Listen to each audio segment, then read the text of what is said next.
మృతుడైన వాడా,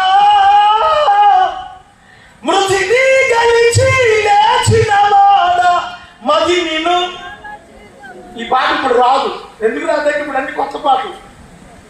ఆ కొత్త పాటలో ఉన్న పంచం మనకు బాగా నచ్చుద్ది. ఆ పంచం నచ్చి పాత పాటలు వదిలేసి కొత్త పాటలు అనకాల.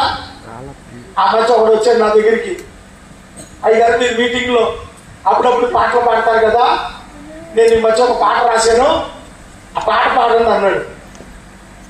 చాలా కాలం 20 ఏళ్ళ క్రితం అయింది, ఇప్పుడుది కాదు.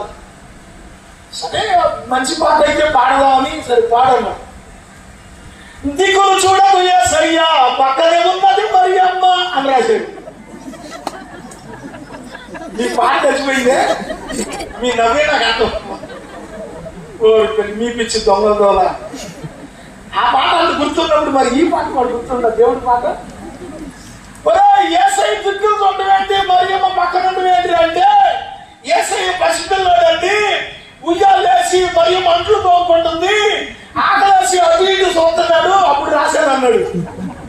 వీడెక్కడ చూశాడు మంచి పాటలు. ఇతర పాటలు అయితే చిన్నపిల్లలకి బాగుంటేది ఎగేసుకెళ్ళి నేర్చుకుంటారు. మీరు మంచి పాటలు నేర్చుకోండి. మా బావ రూబేన్ అయ్యారు మంచి మంచి పాటలు రాసేది, నేర్చుకోండి. మీకు ఉచితంగా నేర్పిస్తారు, డబ్బులేమి ఇవ్వకల్లా. భక్తి కలిగిన పాటలు, శక్తివంతమైన పాటలు, ఆత్మీయమైన పాటలు, ప్రజలతో మాట్లాడే పాటలు, బతుకులు బాగు చేసే పాటలు. రూబేన్ అయ్య మా బావయ్య చక్కని రైతులు అన్నమాట. ఈ రోజుల్లో అలాంటి రైతులు లేరు, రైతులు ఉన్నారు, అలాంటి వాళ్ళు లేడు. నాకు తెలిసి రాడేమో, అంత మంచి కృప ఉంది. దేవుని బిడ్డలారా, ఈ పాట మొదటి వాడా